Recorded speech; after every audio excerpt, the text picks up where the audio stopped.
This week, the modding community has been a little focused on the fact that Xbox One now has mods for Fallout 4. However, that has not meant they have stopped producing great mods for the PC.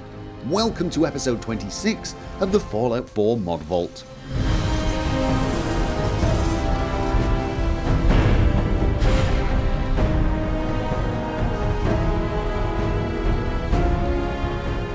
This is Tesla armor Enclave style. That's right, thanks to a mod called Automatron style Tesla X01, you can now have a full suit of X01 power armor with the Tesla effect. Honestly, I was a little surprised when I found the power armor in Fallout 4 was T60. There's nothing in the lore that says it can't be, but of course in Fallout 3 and Fallout New Vegas, we're used to seeing Tesla armor that is Enclave. I prefer the X01 armor anyway. It is slightly better armor and I think it looks very cool. In all other ways, the armor acts just like the normal X01, it just has the legendary Tesla effect on each piece, so you can keep the increased stats and the look and feel of the armor whilst enjoying that Tesla effect. These pieces do not replace the T60 versions, so you can actually have a suit of T60 Tesla armor and a suit of X01 Tesla armor. If you are using a mod called Power Armor Materials and Paints, there is a compatibility patch that comes with this mod, so you can use both mods at the same time. And really, it is as simple as that. If you are a big fan of the X01 armor but you wanted the Tesla effect, you now can. This is the 44 revolver with a huge long barrel.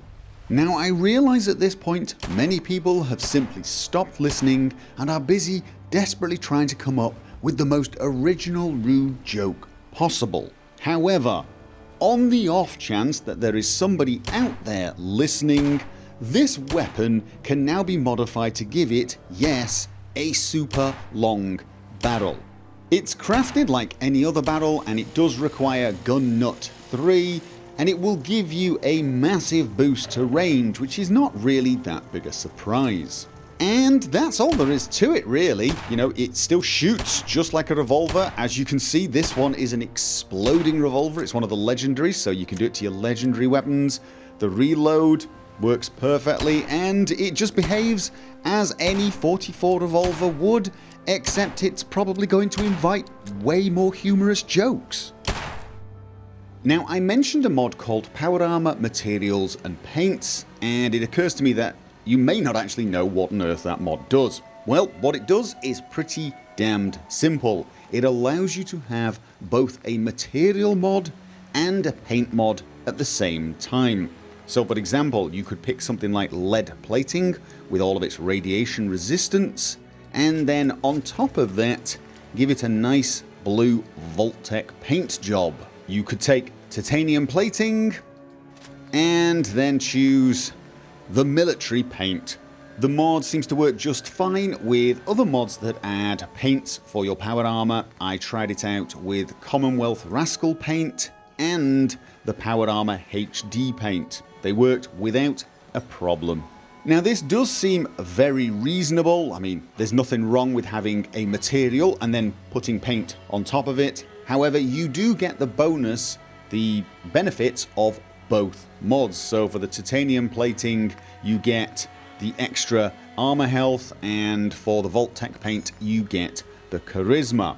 Some people might think that's a little bit overpowered, and if you are one such person, the same mod author has a mod called Power Armor Cosmetic Paints that removes any and all bonuses from the paints, so all you get is the bonus from the material mod and not from the paint. Or if you want, you can also use another mod called Power Armor Paints Made Charismatic, again by the same mod author, that will change the paint to give only charisma, which does seem pretty reasonable. It's a visual effect for a visual boost.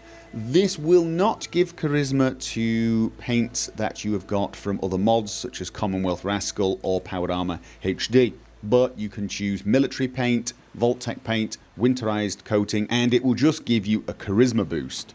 And yet another mod by the same mod author is one that allows you to wear powered armor without the helmet and still get the bonus from the paints. So I'm still getting my charisma boost. This is a great collection of little mods from this one mod author that will allow you to customize the way you look in powered armor without having to sacrifice the advantages of the material mods.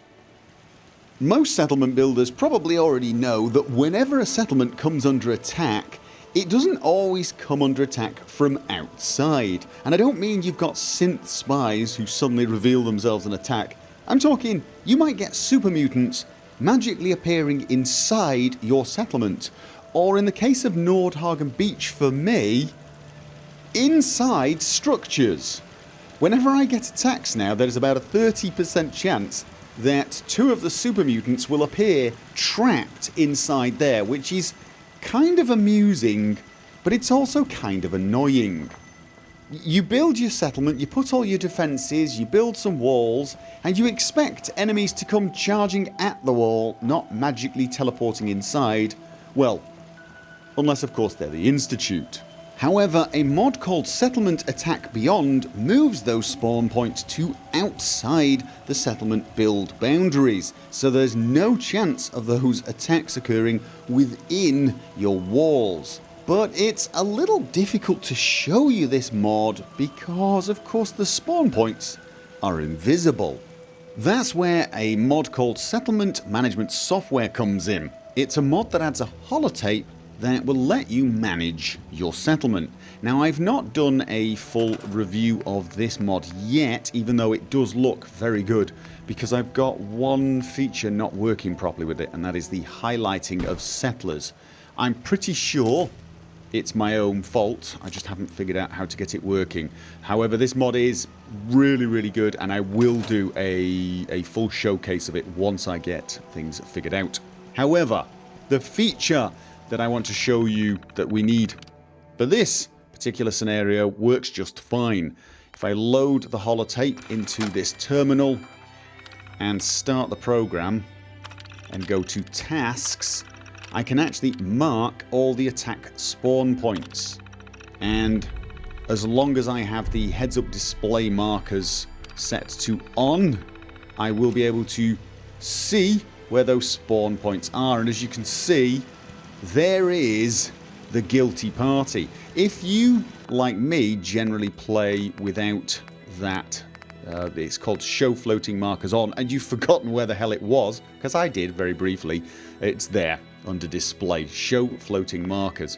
But there you can see the problem. The other 2 spawn points for this settlement are outside my walls, and I believe they're actually outside the build zone.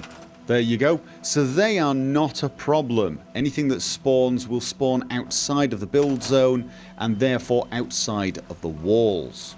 Now let's look at the spawn points with Settlement Attack Beyond installed, and as you can see, it is outside the settlement. It's outside the build line. If I open up the workshop menu, you can see the build line right there.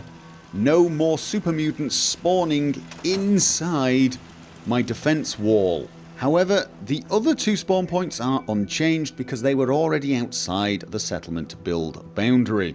This mod will do the same thing to all of the settlements that have spawn points that are inside the build area, and so you should find no more magically teleporting enemies appearing inside your beautifully made settlements.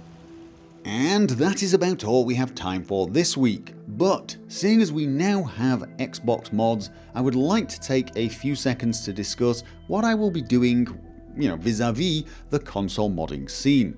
My current plan is to carry on with this series, and if and when a mod appears both on PC and on Xbox, I will include the links down below, and if there are some special reasons why perhaps a mod won't work on a console, I will try to mention that in the video. I can't promise I will be able to do that with every mod. Some mods are going to be a lot harder to test on the console than they are on the PC because we do not have the developer console, and it does limit us, especially with regards to things like armor and weapons.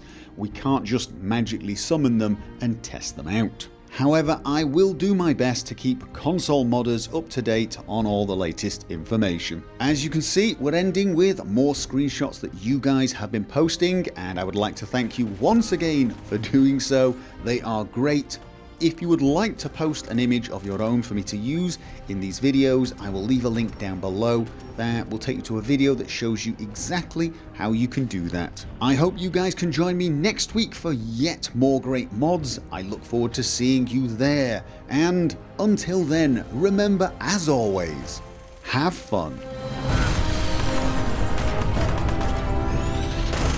If you're curious as to whether I've covered a mod in one of my videos, feel free to go along to my website gophersvids.com and check the search functionality out. Just type the name of the mod you're interested in, open up the settings and filter by mods only. Click for search and you will see whether or not I've covered that mod.